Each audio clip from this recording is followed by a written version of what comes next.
Bakit nagiging hadlang si Senator Amy Marcos? Anong gusto mong patunayan sa mga sinabi mong ganyan?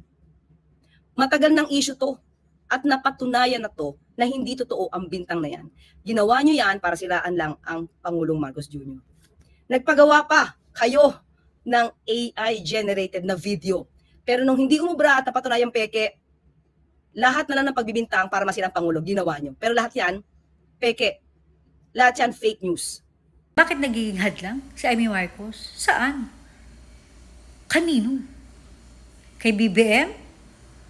O sa'yo? Diba? Ano ba talaga kinagagalit mo? Anong sinasabi mong bakit nagiging hadlang si Amy Marcos? Sa'yo ba? Dahil kapag ka bumaba sa pwesto si Ngagba, mauudlot yung ipinangako niya sa imposisyon na Secretary of Justice? Kaya ba galit ka? Ang pagsasabi ba ni Amy na katotohanan sa taong bayan ay hadlang sa'yo? Kay BBM ka nga ba talaga concerned? O sa sarili mo? May pinangako ba sa'yo? Kasi di ba, yung galawan mo galawan ng buwaya. Tapos yung sinasabi mo sa issue ng pagdodrogation ni Ngagba, matagal na.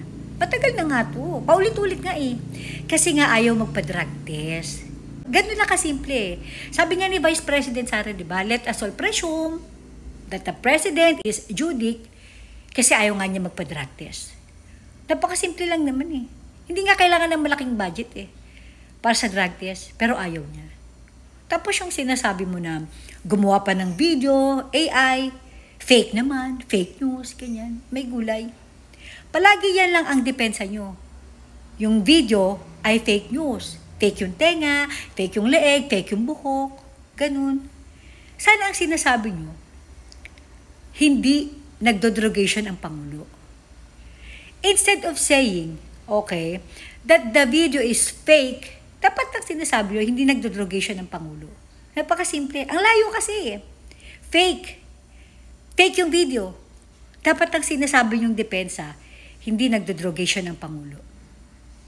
Hindi nyo nga rin kayang sabihin Even the President himself, hindi niya kayang sabihin na bakit ako magpapadrogation test. Hindi naman ako nagjujudik. Di ba? Even the wife, nagkaroon siya ng issue tungkol sa Amerika.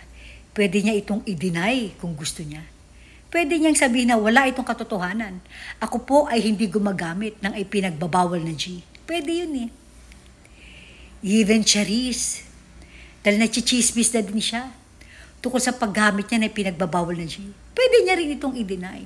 Di ako gumagamit ng drogation. Dapat nga ganun Hindi niyo nga masabi. Ang sabi niyo lang, fake yung video.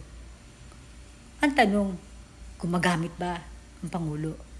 Anyway, it doesn't matter naman kung ano pa isasagot nyo. Inamin na ni Sister Rakas. Sabi niya, my brother is not a pig.